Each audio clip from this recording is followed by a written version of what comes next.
Okay, Seamus, we might just go now. So 5, 4, 3, 2, 1, live. Good morning and welcome. Seamus Boland here on behalf of Irish Rural Link.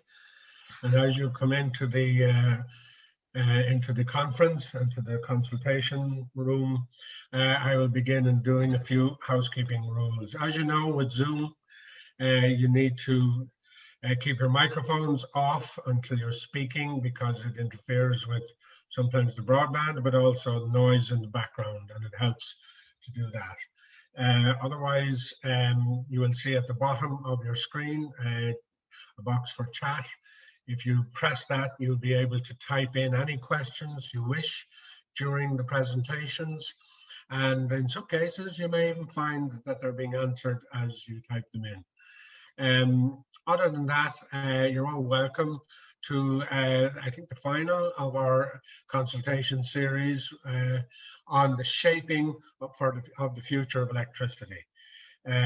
We have major challenges ahead of us in terms of what kind of electricity do we need, should we have, should it be green as regarding the targets as set out by the various agreements that we should be by 2030 or 2050, depending on the way we look at it, be completely green technology, given the advent of climate change. That poses challenges because it means changing our electricity system. It makes sure, it also insists that we have an electricity system that is fit for purpose for future generations. From a rural context, that means having the required electricity in all of the rural areas so that we have a situation where people can create and have jobs in the places they live. And since Irish Rural Link's motto is sustainable rural communities, that's really important. EirGrid are working with us on this morning, as they have been for the last few weeks. And I should say that EirGrid are also using other organizations in order to reach as many people as possible. I'll be saying this a few times. There is a submission date for people who have ideas or suggestions or comments or observations in terms of submissions, and that's the 14th of June to reach the EirGrid office, and you'll see the address and all of those details later on, and it'll be on our website as well. So that's the housekeeping. I think everybody is now in the room, as they say. So as I said, you are all very welcome. I'm going to start by doing an icebreaker, which James Claffey, my colleague from Irish Rural Link, will introduce you to. You don't have to do anything except when whatever appears on the screen, press the required button. So James, can I start by handing over to you? Yeah, thanks very much, Seamus. And as Seamus said, welcome this morning to the 6th in our series on this public consultation on shaping Ireland's electricity future. So as Seamus said, the main purpose of this morning is to get your views and opinions.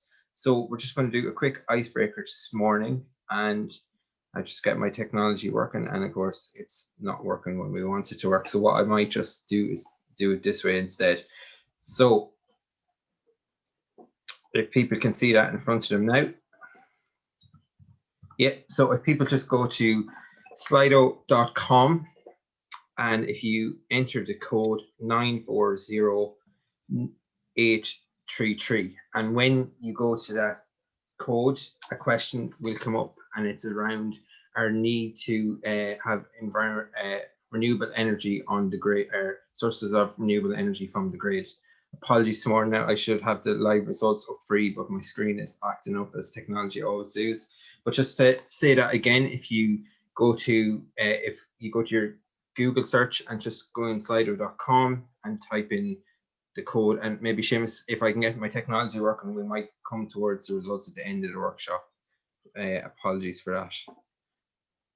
Okay, I'm even doing it myself just to see how, just to give you a chance to get it done as well. So as you can see, there are questions when you do go in. Ireland should do everything possible so that by 2030, at least 70% of its electricity comes from renewable sources like wind turbines, solar panels. What do you think of this statement? Strongly agree, agree, neither agree or disagree, disagree, strongly disagree. So as you say, you press it and you try and do it from there, okay? I will put this into the chat box as well if people want to do it throughout the workshop as well. And I suppose it worked for 5 out of 6 events, so not too bad. Back to you, Seamus. All right. Okay. We have a very interesting panel to begin. And as you will see later on, there will be a breakout workshop or two, depending on numbers. And really, that's your chance to interact with members of EirGrid and the panel in a more detailed way. So don't be afraid. Everybody will get a chance to ask the question. But meanwhile, please ask the question in the chat box if you can. And no question is stupid. Every question is important, no matter what it is. So please interact. And as I said, you will get the opportunity later on in the morning. So I'll begin with the first panelist. Dr. James Glynn of UCC is a PhD in research from the working as a fellow at the Sci-Fi Murray Centre for Energy, Climate, Marine, based in the Environmental Research Institute in University College Cork. James is the Irish MRA contact point for IEEA and ESA and the Integrated Assessment Model Consortium. His research is really looking to find resilient pathways to a future sustainable energy system. And I suppose what we are trying to design in this part of the century, as we've seen from the tragedy of COVID, things do happen if you don't plan properly. And in this case, we have to plan for an electricity system that is sustainable, etc. So if you're ready, James, I will now hand you over the screen, or is it the floor? Off you go. Thanks very much, Seamus. Just confirm you can hear me and see me fine? Yes, yeah, perfectly. Thanks very much. Okay, good morning, everyone. As Seamus said, my name is James Glynn. I'm a research fellow in the Marai Centre. This morning, I'm going to introduce things by giving a high-level perspective regarding where some of all this comes from and why are we talking about increasing renewable electricity. So that's the question I'm going to address today.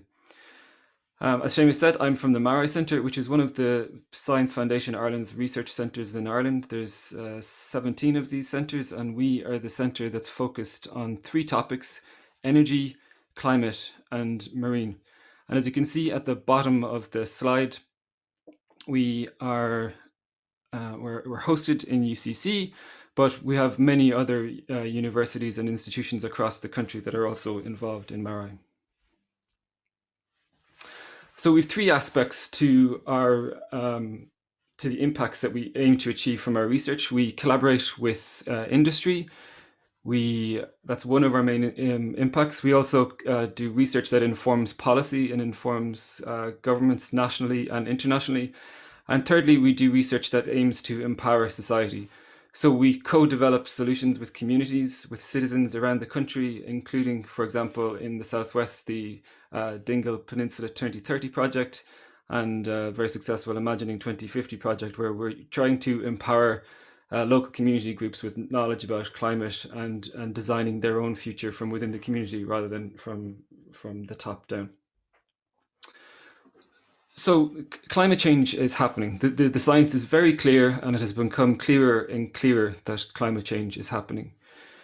What we can see climate change happening every day in our lives. We can see the increase in extreme weather events, and that's one of the manifestations of climate change. We have global temperatures are warming. We have sea level rise.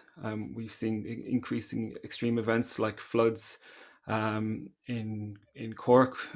We see floods in the west of Ireland. We see droughts increasingly happening. We see fire crises, and we can see extreme storm events eroding coasts along the west coast and the east coast.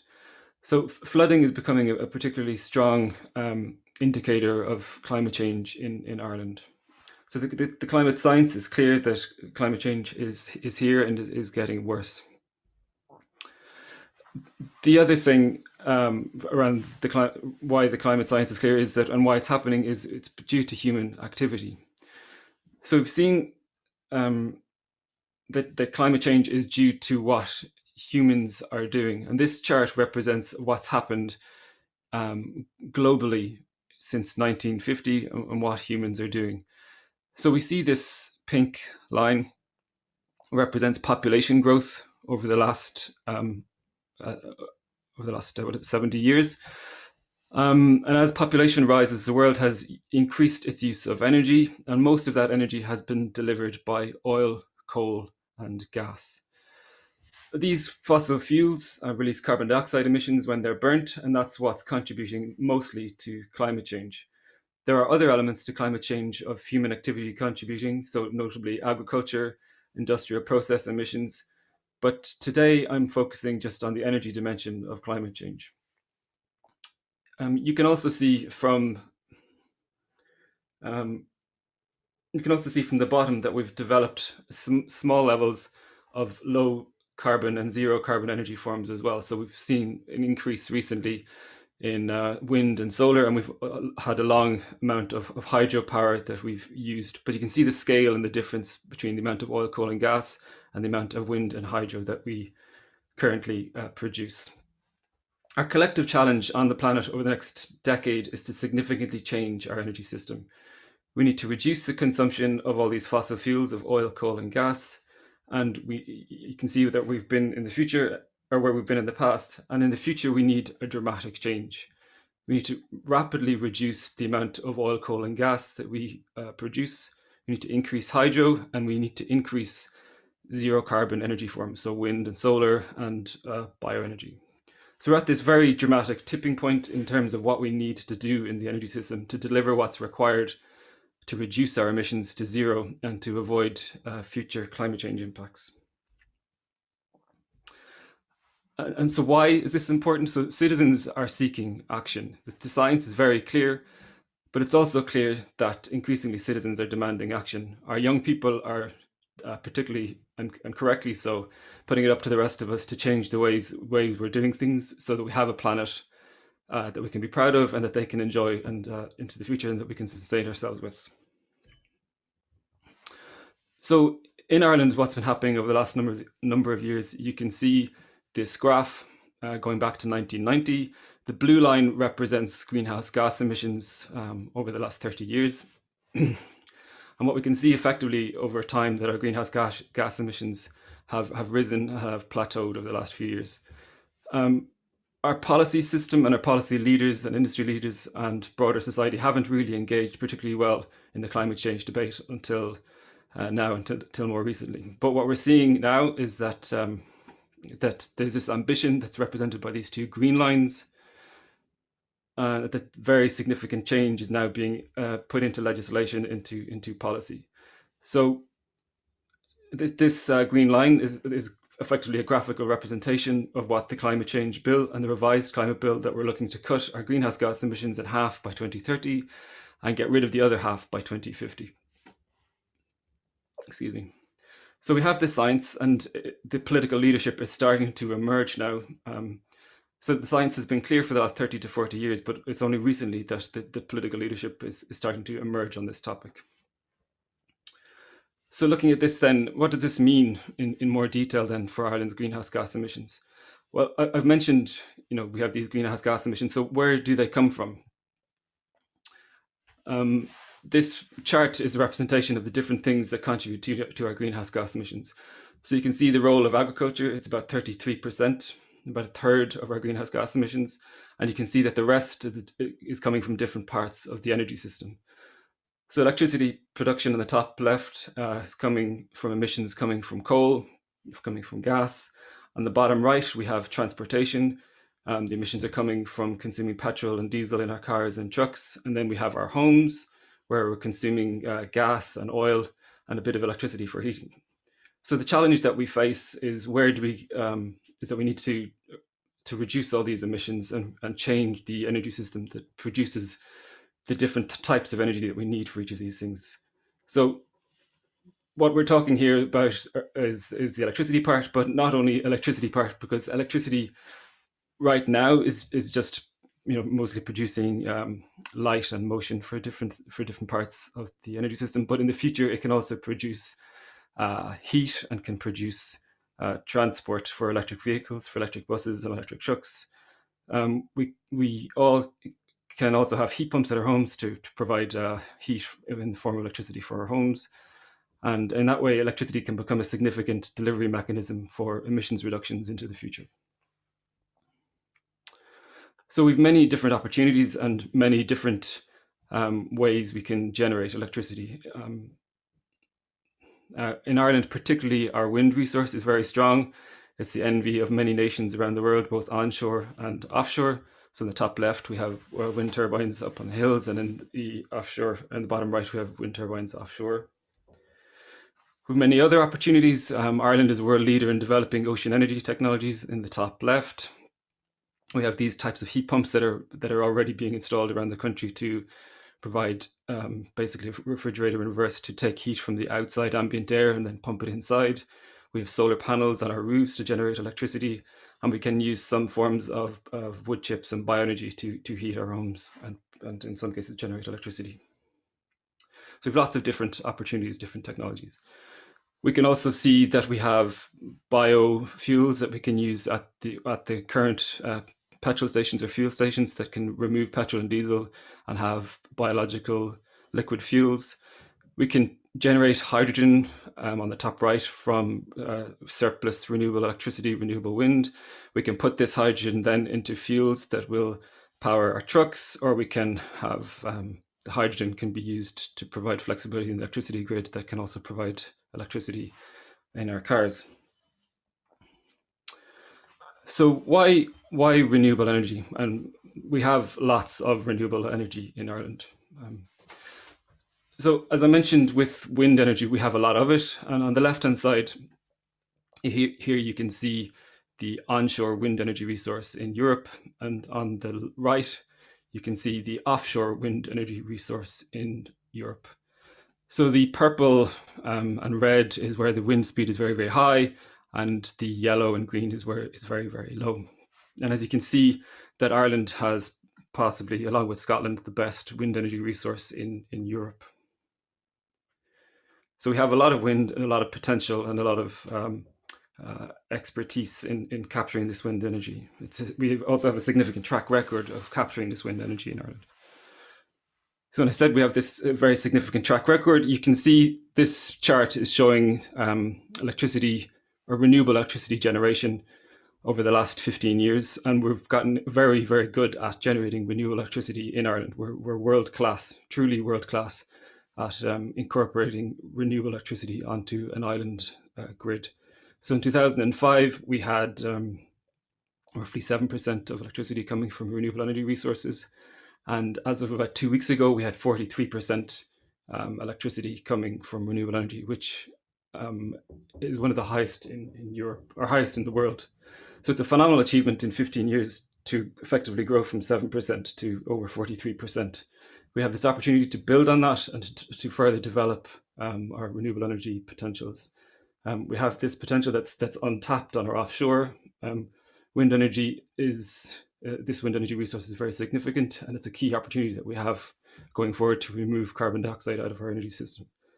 So the reason for developing increased renewable electricity is to tackle climate change, to reduce our greenhouse gas emissions.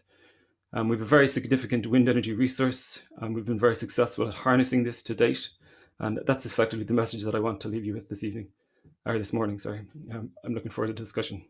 Thanks very much. Seamus, I'll pass it back to you. Thank you very much, James. Again, a fairly thought-provoking presentation and some interesting, I'm sure, questions arising from that in terms of where we should be bringing our electricity in into the future. The next panelist is a very interesting speaker, Bill Kelly. He's Regional Manager of Community Power, and certainly from our perspective at Irish Rural Link, you know, working and advocating for communities to get involved. Bill hopefully will give us a recipe.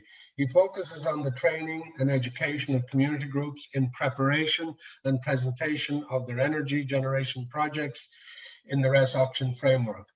Building on the success of RES 1, He said, we provide comprehensive community-focused turnkey engagement for the following: the policy framework, the rationales underpinning community projects, community models and legal entities, site location, grid planning, financial and funding preparation, contracts, project management, and build-out.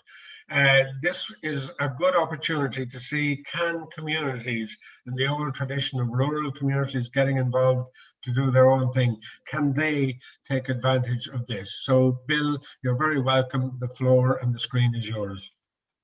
Thank you, Seamus. Good morning, everybody. I'll just bring up my screen here. Just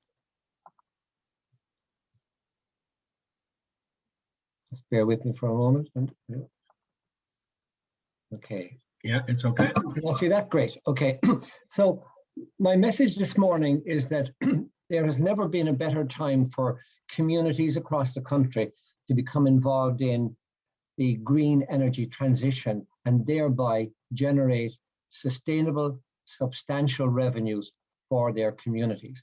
And we're going to explain to you this morning how to go about that. So community power. So first of all, we have a brief agenda. What is community power? Who are we? We'll talk about the RES scheme, and we'll talk about renewable energy communities and the future as we see it unfolding. So community power, we are a community of communities operating in the energy generation, energy advocacy, and energy supply sectors, promoting and protecting the interests of community generators. Ours are 100% community-owned projects, primarily wind and solar with a little hydro, and also with anaerobic digestion and biogas and planning, and we're available at communitypower.ie. We operate in 3 broad sectors, numerous energy generators. These take the form of limited companies, CLGs, co-ops, and PLCs, and they're selling their power into the national grid. We have 1 energy resale company selling power from the national grid to homes, farms, and businesses across the country. And we have 1 representative organization, a not-for-profit, promoting and protecting the interests of the community generators, promoting and protecting their interests to the government, to the public, the government, the Department of Environment and Climate, SEAI, the regulator CRU, EirGrid, ESBN, CEMO, and the EU. Although we've put the EU at the end there, they are not insignificant for reasons which I'll come to later on in the presentation. So our primary projects include Templederry Community Wind Farm, operating since 2012, CLAREMORRIS Community Solar Farm in Mayo. It was successful in last year's RES auction. Galway Community Renewables, also successful in last year's RES auction.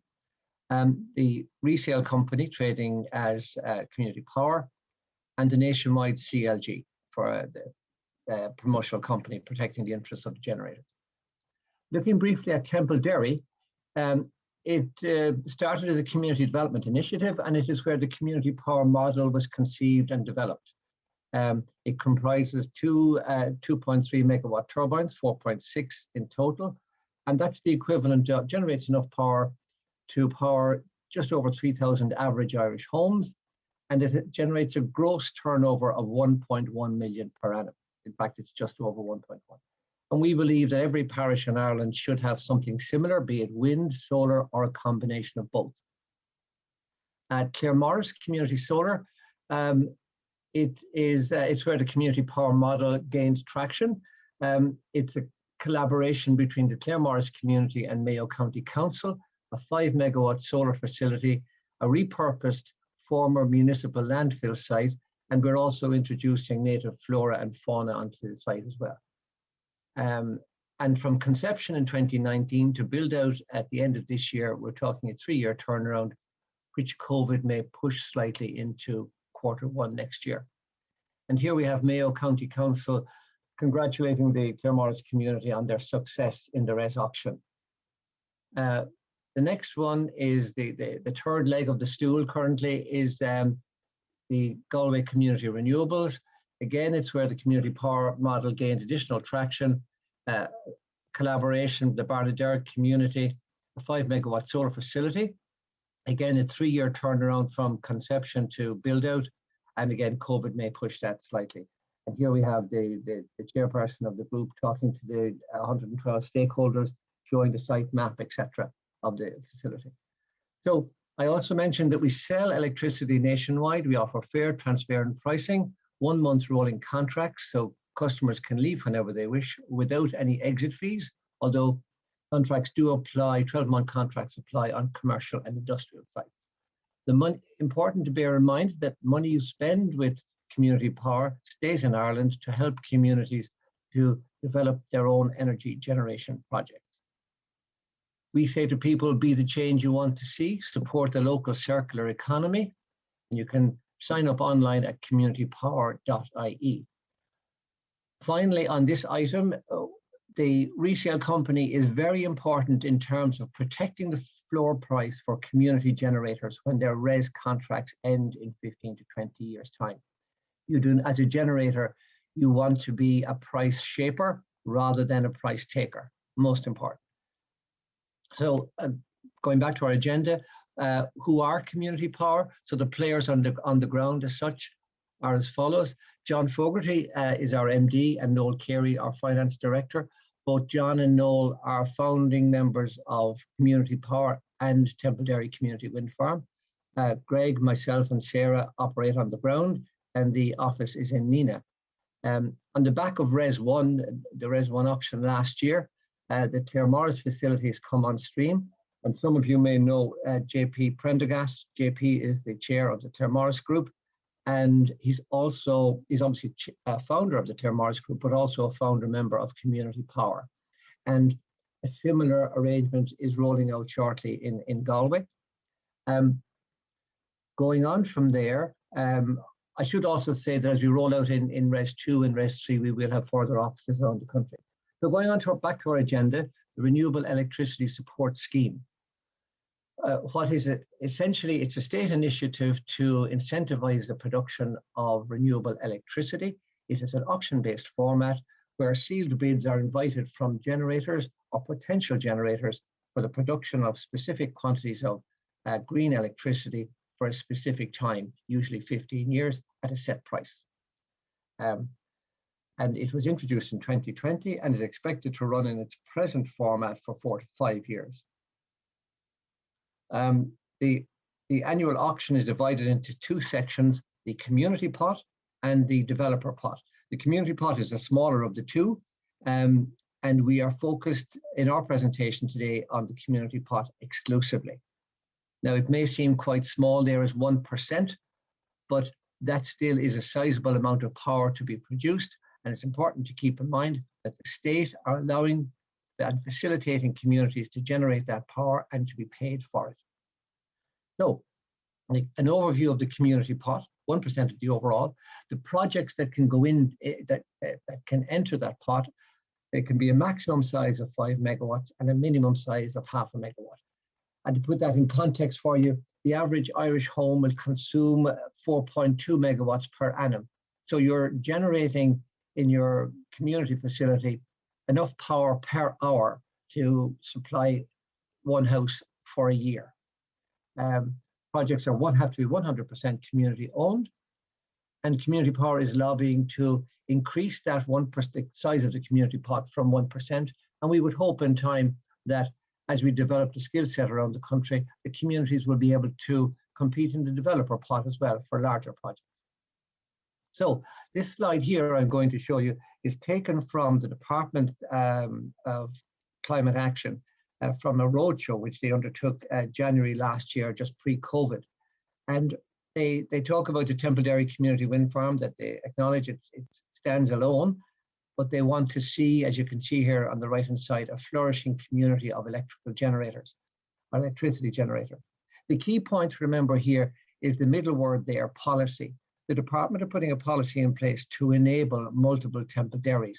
Now, they don't have to be Templederry lookalikes. Every community is unique in its own way, but there's a basic model there. So for policy, interpret that as funding coming down the track for you and your community to put a generation facility together. And I'll explain more on that in the coming slides. But It's important to keep in mind, Temple Dairy has already been joined by CLAREMORRIS and Galway in 2020. Moving on from there, the actual steps. So if your community wants to get involved in the RES auction, first thing is to identify a plot of land in your parish or your community. Circa 20 acres for a 5 megawatt solar farm, less for a 5 megawatt wind farm. Apply for a grid connection assessment. That's €2,000 plus VAT, payable to ESB networks. And what that does for you, it puts your name in the queue and it gets you a grid connection cost and a grid connection timeline. Obviously, to do that, you'll need written approval from the landowner to have the land assessed. And if your community doesn't own the land, or if the land isn't owned by the local authority, you'll be well advised to have a lease option with the landowner before you proceed. So once you receive your grid offer from grid connection offer from networks, you're now in the queue, you've got a price for your connection, and you've got a timeline. And assuming your price is reasonable, you can then proceed. You can apply for planning permission, and you can apply to enter the RES auction. So to enter the auction, you need your grid offer, you need your planning, your land lease, community cooperative constitution in place, and verified financials. You can prepare and submit your bid into the auction, and assuming you're successful in the auction, you'll have your government contract in your back pocket. You can proceed from there to contracts and construction. It's important to keep in mind that community power is available to help any and all communities with any and all of these steps. But the single most important takeaway from this slide is that you have to get in the queue. And the sooner you do that, the better. So moving on from there, some ideas on funding. We have two sections here: the expenditure on the left and the income on the right. Looking at the expenditure, the single most important figure is the first one at the top, the cost of your grid connection. You pay your $2,500 there, and you get your figure from ESB networks. Once you have that figure, you can proceed with reasonable confidence to populate all the other boxes in that expenditure section. Jumping across then to the income side, the single most important figure here is this one here, your bid price in the auction, and that will effectively determine the potential gross revenue. And in this example here, you can see that your gross revenue of just under $750,000, and expenditure side of under $500,000. So a very viable project on paper. Now we're only going, because the time is brief today, it's just a helicopter view, but do bear in mind that we go through the detail of the financials with every community that we work with. Moving on from there, shares, some ideas on shares and funding. Assuming you have a build out cost, we'll take a figure of 3.5 or 3.7 million for a 5 megawatt solar facility, which wouldn't be unrealistic. There's a number of ways of funding that. One of them, we just have a look at one of them here.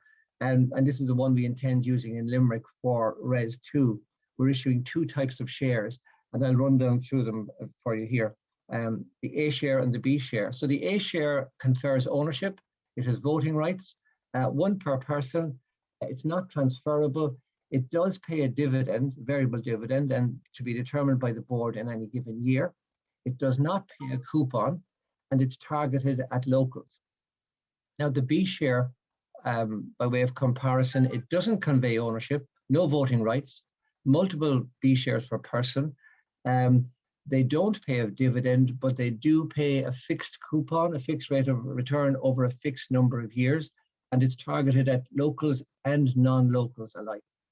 And you can see there at the bottom that if you issue 3,500 B shares and 300 A shares, you can very easily meet your funding requirement. In rural areas, which are less densely populated, if there's a funding shortfall, you can always avail of the Community Power Green Bond, which is available to underwrite financially sound 100% community-owned projects. So moving on from there, we're going to have a look at timelines here. We have 4 projects here. The first one is Temple Dairy on the left. and they went into production in 2012 before the RES scheme was in operation. A lot of hard work to get it over the line. But you can see there, CLAREMORRIS and Tuam, the second and third ones.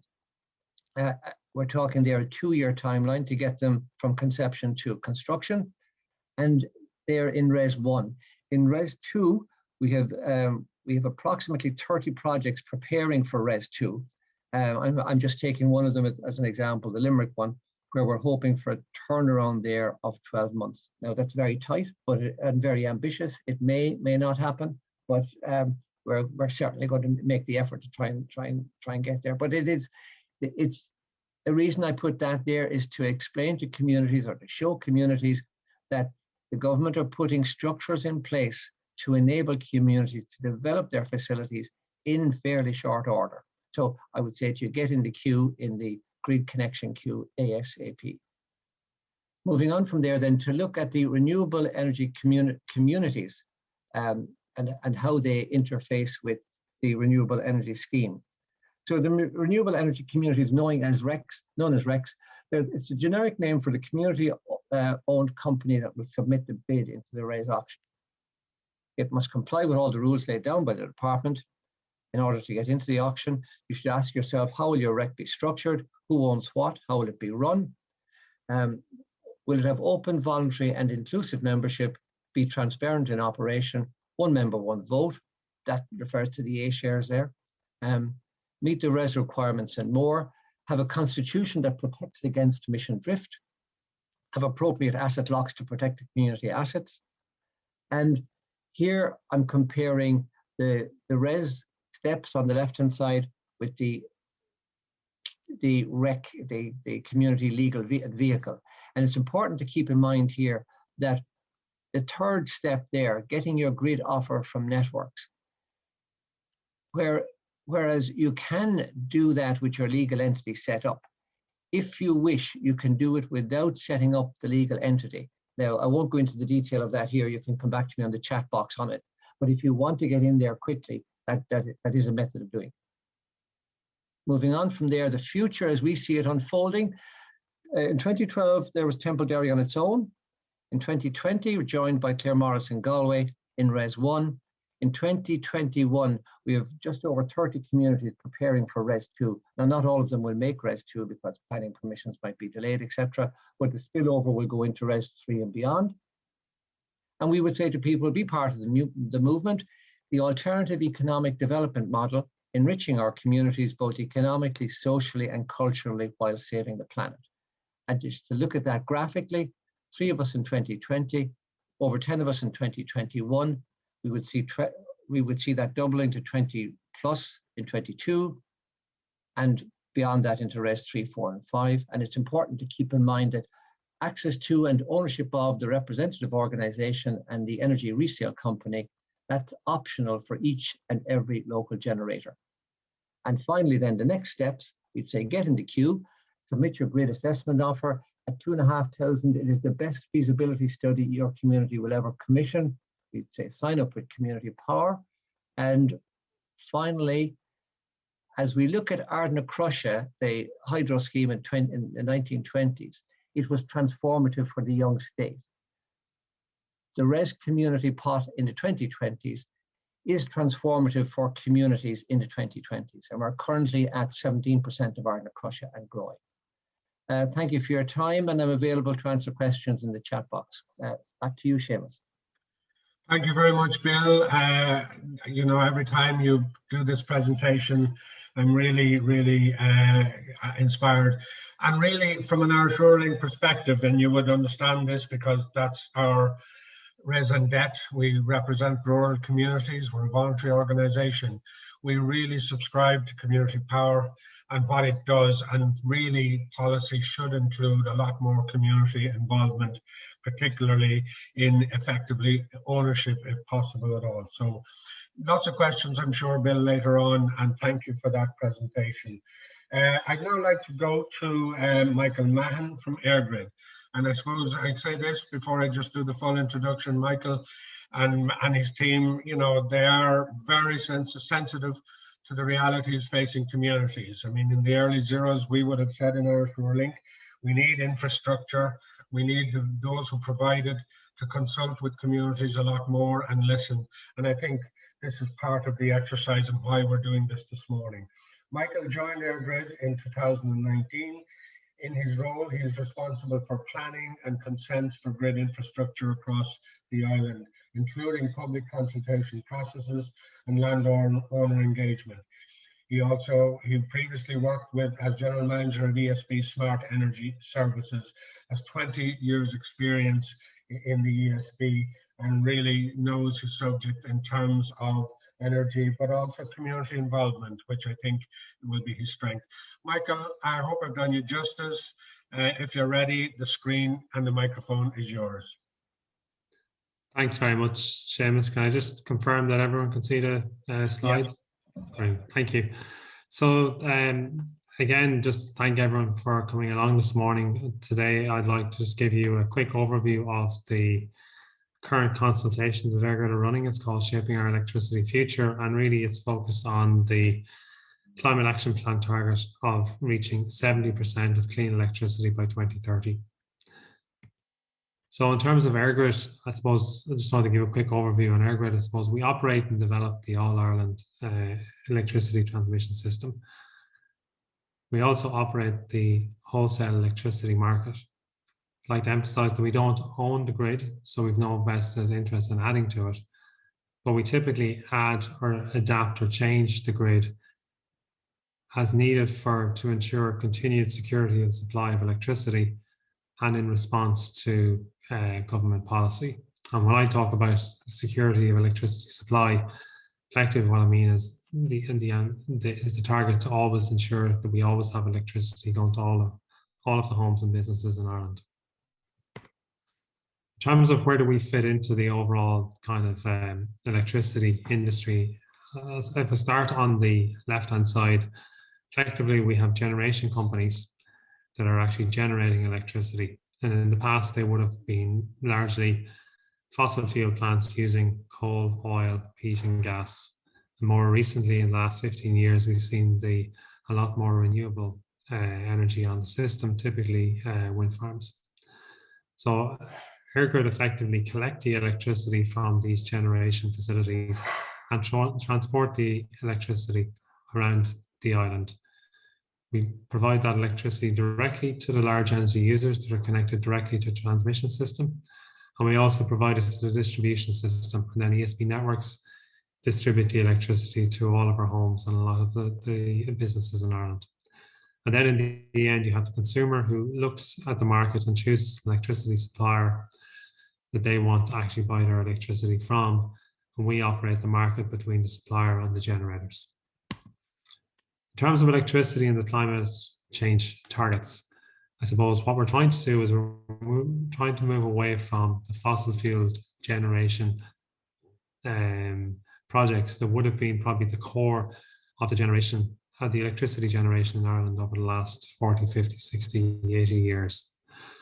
We want to move away from those fossil fuel plants and we wanted to utilise onshore wind, offshore wind and solar, with the net target of trying to reduce the amount of CO2 that we're actually kind of creating through electricity production. Effectively, we're looking at the government's climate action plan, and the target that we've been set is to ensure that 70% of the electricity produced is coming from clean sources by 2030. James mentioned in the first presentation that we're kind of world leading and that we've already got to 43%. This consultation is trying to figure out what are the steps that we need to take to go from 43% in 2020, that was the target we achieved last year, to 70% by 2030. How does that equate to the actual amount of CO2 that's produced? Well, if you look at the Climate Action Plan, we've been kind of given the biggest target in the electricity industry to reduce the amount of carbon that we're actually producing. But we also need to support the transport and built environment targets, because with the evolution of electrification of heat and transport, there's going to be an increased electricity demand on the system as we all move to using electric cars and hopefully the electrification of the heating in our homes. This is a quick This is an overview of the current transmission system on the island. And the challenge we have between now and 2030 is to connect an additional 10,000 megawatts of renewable generation onto the system. We currently have about 5,000 megawatts of renewable generation that's been connected over the last 15 years. So we effectively need to treble that to 15,000 by 2030. One of the big challenges with that is that we need to connect a lot of different wind and solar farms in all different parts of Ireland. But to do that, then we need to adapt and change the electricity infrastructure that we already have. The big challenge is that, as well as connecting all of these wind farms, they're typically located in different parts of the country. So we have to collect a lot more energy from different sites and transport that around the country. So that's going to lead to a lot of changes, or a number of changes on the grid, so that we make it stronger and more flexible to allow us to transport that electricity effectively. And that's the purpose of this consultation. So we're presenting 4 different options here today that we'd like to get some feedback on. And our final solution isn't necessarily one of these options. It could be a blend or a mix of the different options that are in front of you. So I'm going to talk to you in a couple of minutes about the generation-led option, the developer-led, the technology-led, and the demand-led. But really the purpose of the consultation is really about engagement. We're presenting options, we're open to feedback, and we're going to utilize the feedback we get to decide what the final option that we're going to build all our plans between now and 2030 on. So the consultation part is extremely important, and we're working very closely with the government and with the electricity industry, a lot of the electricity generators and developers. We're working closely with ESB networks and CRU. But what's most important is the public's input and the public's feedback as to what are their views. Because really the output of this is going to be our plan that we're going to stick to for the next 10 years. And the big important aspect of that is public acceptance that these infrastructure projects are required. So the first option we're going to talk about is generation-led. And as the slide suggests, it's actually trying to put the clean electricity close to where the power is actually being used. So when we looked at the existing transmission system that we're already operating on the island, and we look at all of the potential wind and solar projects that are out there, we're identified there's a lot of potential projects that are going to be developed on the east coast of Ireland, offshore, over the next number of years. At the same time, we already have a strong 220 kV network along the east coast of Ireland that can already take some of that offshore wind and transport it. So we don't need a large number of projects to enable us to take advantage of all of that offshore capability. So this option is largely focused about the offshore wind on the east coast, and also trying to take advantage of some solar projects that are being developed in the south of Ireland. For us to, as well as connecting these different projects to the system, it'll lead to 38 projects to adapt or upgrade or make the grid more flexible. That equates to an investment of 700 million euros, and we're largely focused on the offshore wind on the east coast. And in terms of a timeline, we feel we're highly likely to succeed in delivering this by 2030. Developer-led is the next option. And this is actually kind of following the current model that's there. So we have an obligation to connect anyone who wants to connect to the transmission system. So if we continue to follow that current model, we'll be connecting multiple different wind and solar and offshore wind farms over the next 10 years. We won't have the opportunity to maximize the system in a way that allows us to minimize the amount of additional infrastructure that's required. It'll lead to an additional 77 projects, a much greater investment of 1.9 billion euros, and we'll focus on taking advantage of a lot of plans to develop wind farms onshore. So we'll have 4.4 gigawatts of onshore wind as opposed to the 4.5 gigawatts I mentioned in the first option. In terms of a timeline, we're saying we're not going to achieve this timeline. It's going to probably take us a number of years beyond 2030 to deliver all of these projects. Third option is technology-led. And this is seeking to take advantage of new advances in technology where when we, instead of actually having a significant number of projects that are tweaking and changing the existing transmission system, we're focusing on a number of different projects that will look at collecting a lot of energy from wind farms, maybe for example, that's shown on this map in Mayo or Donegal, bringing that together in one point, and then using a HVDC system to transport the electricity from, say, Donegal, and to transport it down towards the East Coast where a lot of the electricity is being consumed. So electricity at the moment is produced and transported on the system with an alternating current. We effectively put a converter station in Donegal, and we collect the electricity, we return it from AC into DC. We will transport the electricity then towards Dublin or Meath or Kildare, and then we convert that back to AC and distribute it on the electricity system. So it's an effective system to transport it, but as we've indicated on the second bullet point, it's almost an isolated system to the existing AC network that's there, but is effective to allow us to transport electricity across the system. That equates to about 46 projects that we need to deliver by 2030. It's an investment of 1.5 billion. And we're saying it's very challenging to complete that by 2030 because these are large technical infrastructure projects that are going to take time to develop and implement, and there will be technical challenges with them. So it's not impossible to deliver by 2030, but it's going to be very, very challenging to do so. And the final option is demand-led.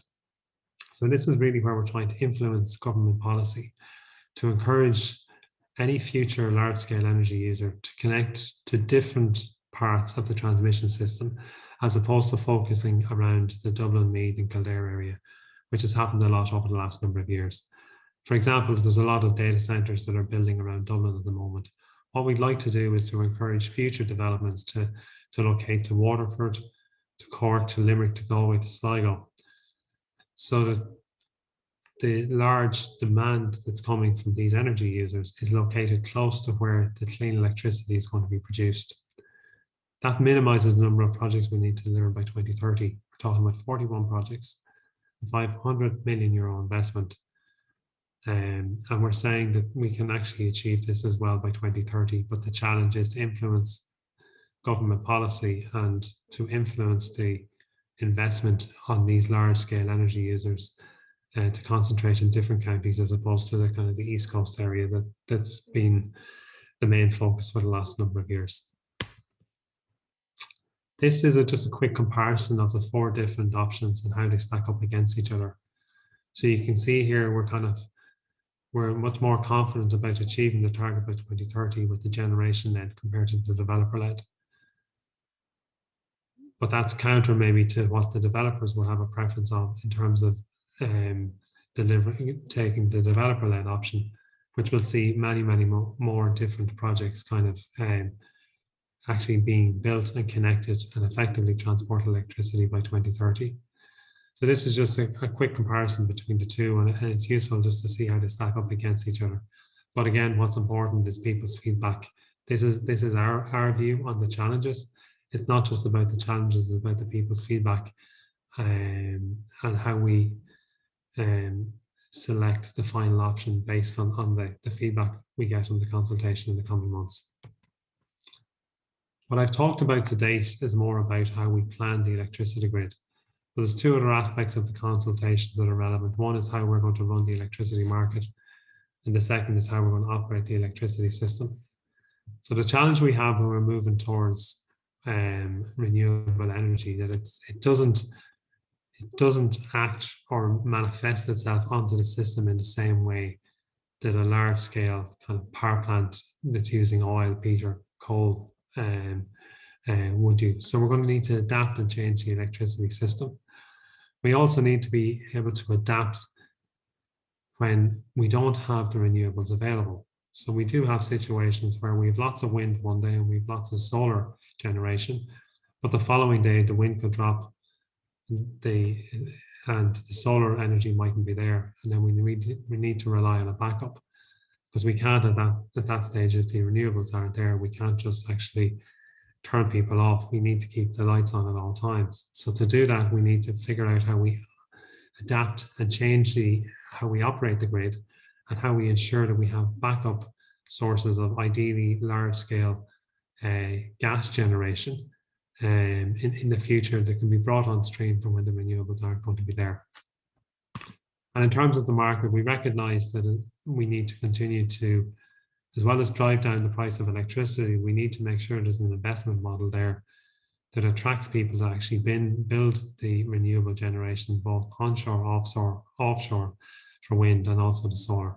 So that's a big aspect of the consultation, and we're having a lot of engagement with the existing industry and with the developers in terms of their views into what we need to do to operate the market and the system.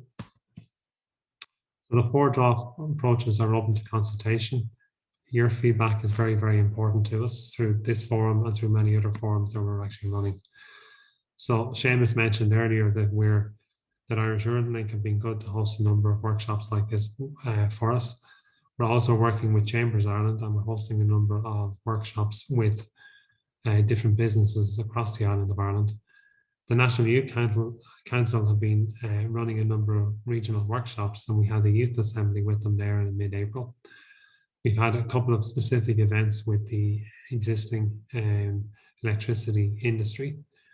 And next week, we're holding a civic society forum with members from experts from academia, from community, agriculture and social justice. And then in about 2 weeks' time, I think we're going to have our version of a citizens' assembly. So we're going to have a kind of a deliberative dialogue with 99 random people selected from across the island of Ireland and 1 independent chair to actually debate the different options that we're presenting in front of you here today. So in the border region that we're talking to here today, the 4 main projects, or the 4 main areas of reference, I suppose, is to recognise that the North-South Interconnector project is an important project to deliver to allow us to achieve our 2030 targets. We're also going to have a number of upgrades to the existing 110 kV system that's in this area to make sure that we're able to transport electricity to this area and from these areas. There's going to be a number of small-scale renewable energy projects, and there's also potentially onshore and offshore wind connections in the future as well. So the consultation is running until the 14th of June. You can get more information on a dedicated website at consult.eirgrid.ie, and you can make a submission by sending us an email at consult.eirgrid.ie. I think you can make a submission on the website we referenced, and you can also send in a submission by post. So in summary, I think we really feel we can go from the 43% milestone that we had last year to 70%, but we really need your help and your support in terms of this consultation and then the engagement with us to help us progress to consent to roll out these projects in the next number of years. So thank you very much for your time, and I'll hand back now to Seamus. Thanks very much, Michael. Again, very comprehensive report, and since we're in the border region, some useful information required and needed in terms of informing people. Just that you know, I always call out this, we've advertised and written to a whole range of groups, including notices in the Roscommon People, the Angus South, Shannonside, Northern Sound, Dundalk Democrat, LMFM.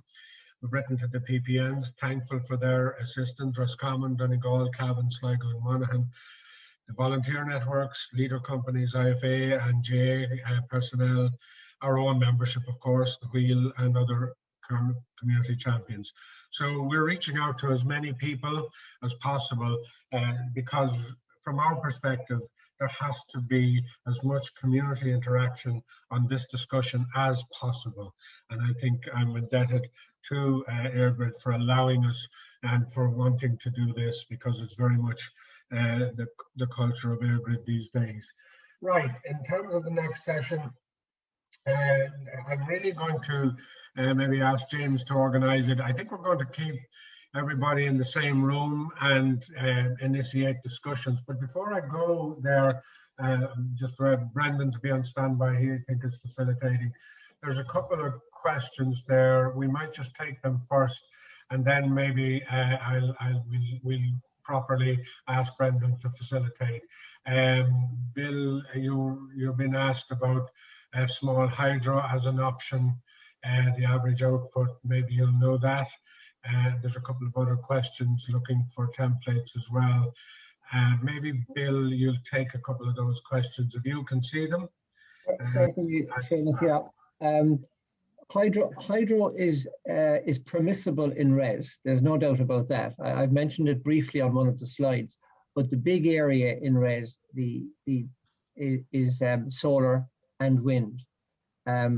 There's very few reasonable hydro sites left available in the country. And of course, keep in mind as well, to go into RES, your power capacity has to be at least half a megawatt and not above 5. So that's going to rule out certain hydro projects anyway. So the short answer is yes, hydro can go in. The gate is open for hydro. In terms of scaling and sizing solar projects, there are detailed solar maps available for all areas of the country. As a general rule of thumb, in commercial scale projects, which is what we're talking about here in RES, say to yourself, 20 acres of land will generate 5 megawatts of solar power per hour, right? Under optimum conditions. Now, that is a general figure, a general takeaway figure for today's purposes. Obviously, if a community identifies a site, we can look at that site in detail with them and give them very specific figures for it, right? But remember as well, you could have an ideal site for generating solar power, but if the cost of connecting it to the grid is 1.5 million or something, then there's no point in taking that project any further, you know. Ideally, you're looking at a cost in the order of 500,000, you know, but you won't find that figure out until you make your formal application to EFB Network at a cost of £2,000 per field. I hope that's a general answer, but I hope it's sufficient at this level today, Seamus. It is indeed, Bill. Thank you for that. Look, I'm going to ask James to organise the next session with Brendan, and again, you can now, you know, if you want to be seen on the video, please switch on your camera, because we'll be able to see you if you want to raise your hand. This is the next session, really is where everybody gets to ask or to make comments or observations, because we really want you to engage now that we have experts here on the panel to work with you. So James, can I ask you to organise the next? Yeah, thanks very much, Seamus. And I see there's just a couple of other comments and questions as well in the chat box, so maybe we might get to answer them through this session as well. So as Seamus says, we want to get your views today, and this is going to feed back into our report that Irish Eurolink is going to submit to the AirGrid consultation on all 6 of these workshops. So these are just some icebreaker kind of questions that Brendan is going to facilitate. So we're going to try to address these over the next half an hour. So as Seamus says, if you want to turn on your cameras and that, and please do engage in the questions and give us your opinions. And I'll actually stop recording this session, Seamus, like I would if it was in a breakout group, so people feel free to say whatever you want. And if you want to write any comments or remarks into the chat box, we're going to save those for recording as well. So Brendan, I'll pass over to you if you wouldn't mind maybe opening up the discussion with people. I think the real challenge for AirGrid, and I think it is fantastic that you are reaching out, but in terms of meeting those targets, and obviously Irish Eurolink want as many communities involved as possible, but will that in itself be enough? I mean, what are the big challenges for you to meet the targets, and what should people know in terms of hard decisions that have to be taken? Thanks, Seamus, for that. I think the biggest challenge in front of us is that social acceptance, the consent to build. We need, as Bill mentioned, we need to move to this 70% target. We fully believe we can achieve it. It's not just to help the decarbonisation, it's actually to reduce our reliance on alternative sources of electricity. My parents talk about, when I was I don't even remember it. I was thankfully too young at the time, but with the oil crisis in the 70s, and I was born in the 70s, by the way, I'm not that young, but the issues we had in terms of the lack of a kind of a fuel supply. And we've also, and the government moved very quickly back in the 70s then to maximise the gas that was found off the coast of Kinsale. And I know there was a lot of controversy then with bringing the gas supply on the Corrib, but Kinsale is gone. Corrib's going to start running out. And there's an increasing reliance on actually importing electricity. Money Point is closing, so that's 900 megawatts of electricity. 20% of the current demand is disappearing. So to reduce our reliance on external sources of energy, we need to move to this renewable form of electricity. I think community acceptance is the biggest part of that. I think there's huge potential in offshore as well, and that affects different communities in different ways. And it's important to kind of keep the doors open for engagement as part of that. But I really think this is an opportunity. I think beyond 2030, we can continue to have onshore wind and offshore wind, but we could actually turn it into we could become a net exporter of electricity through that more interconnection into Europe, or the evolution of hydrogen and hydrogen storage and then exporting that. So I think Ireland has a huge potential, and there's huge economic potential for communities and for different parts of Ireland actually to grasp that and run with it. So that's just my view on it.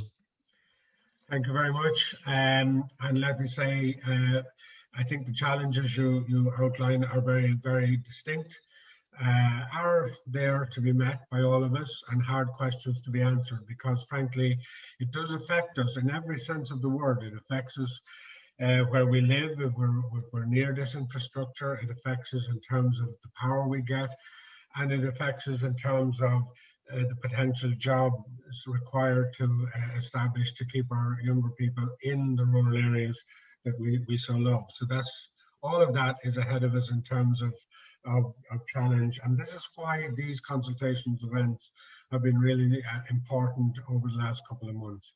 So at this stage, I would simply say to all of you who participated this morning and the many who have participated over the last few months, I really extend many thanks and appreciation for the efforts that you have made and will continue, I hope, to make. I would certainly get in touch with Bill Kelly if possible, and I would certainly get in touch with EirGrid. As I said, the closing date is the 14th of June, so don't let that opportunity go. And if you know people who are very passionately interested in this, please tell them. So if that's okay, I'd like to thank sincerely EirGrid for making so many people available throughout this series, to thank the speakers, especially Bill, who kept right through to the end, and of course the UCC, the Mara Centre, who supplied speakers through the series as well. Other than that, thank you very much. If Michael, you wish to say a very last word on behalf of EirGrid, I'll let you do that. And I see Sinead with her hand up as well. No, you don't. It's just there's a mad hand up across your face there. I just thought you were trying to get in. So Michael, I might just leave the very, very last word to you, and then we will try and get the morning breakfast. Seamus, thanks very much. I'd just like to thank everyone. I'd say please make a submission. We really mean that we will take every submission seriously and will be a large factor in the decision we actually choose. And we look forward to working with everyone over the next number of years to deliver this target. I do think it's a great opportunity for Ireland. So we're in EirGrid, we're very committed to it, and thanks again. Thank you very much. And thank you, everybody.